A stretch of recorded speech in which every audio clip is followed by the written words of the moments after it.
আসসালামু আলাইকুম ওরহমতুল্লাহ। সম্মানিত ভাই ও বোনেরা, আজ আমরা আলোচনা করব এমন একটি গুরুত্বপূর্ণ বিষয় নিয়ে যা অনেকের জীবন বদলে দিতে পারে।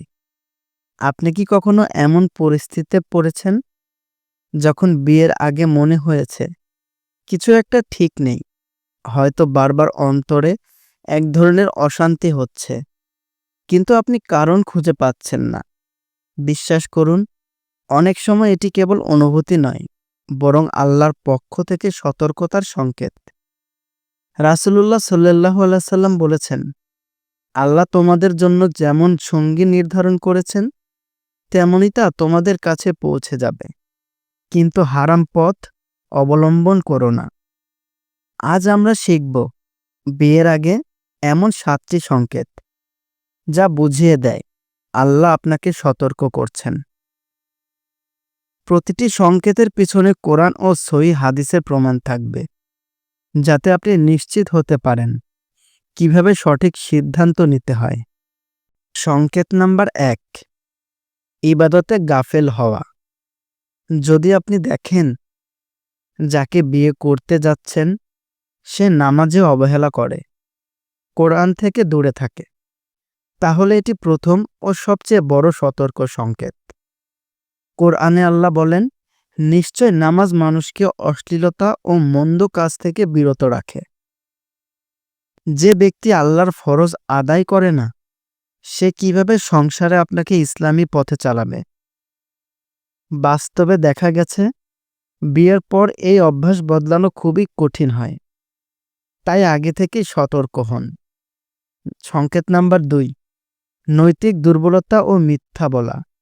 রাসূল সাল্লাল্লাহু আলাইহি সাল্লাম বলেছেন, মুনাফিকের লক্ষণ 3টি: কথা বললে মিথ্যা বলে, ওয়াদা করলে ভঙ্গ করে, আমানত রাখলে খেয়ানত করে। বুখারী ও মুসলিম হাদিস। যদি অপর পক্ষ মিথ্যা বলে, প্রতারণা বা হারাম কাজে জড়িয়ে থাকে, বুঝবেন আল্লাহ আপনাকে চোখ খুলে দেখতে বলছেন। সংকেত নাম্বার 3, পরিবারের প্রতি অসম্মান। ইসলামে পরিবারকে সম্মান দেওয়া একটি মৌলিক গুণ। রাসূল সাল্লাল্লাহু আলাইহি সাল্লাম বলেছেন, তোমাদের মধ্যে উত্তম সেই ব্যক্তি যে নিজের পরিবারের কাছে উত্তম। এটি একটি তিরমিজি হাদিস।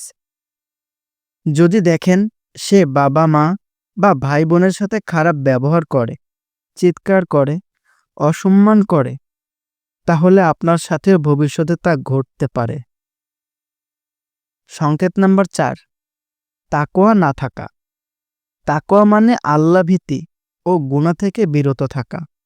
রাসূল সাল্লাল্লাহু আলাইহি সাল্লাম বলেছেন, যখন কেউ তোমাদের কাছে বিয়ের প্রস্তাব দেয়, যার দিন ও চরিত্রে তোমরা সন্তুষ্ট, তাকে বিয়ে দাও। যদি দিনদারির অভাব থাকে, তাহলে সংসার হবে ঝুঁকিপূর্ণ। সংকেত নাম্বার 5, অর্থ নিয়ে অহংকার বা লোভ। বিয়ে অর্থনৈতিক বিষয় হলেও একে টাকার ব্যবসা বানানো হারাম। আল্লাহ বলেন, পার্থিব জীবনের সামান্য ভোগের জন্য আমার আয়াতকে বিক্রি করো না। সূরা আল বাকারা। যদি দেখেন সে কেবল অর্থ, দামি উপহার বা মোহর নিয়ে অতিরিক্ত আগ্রহী, তাহলে সতর্ক হন। সংকেত নাম্বার 6, অতিরিক্ত সন্দেহ ও নিয়ন্ত্রণের প্রবণতা।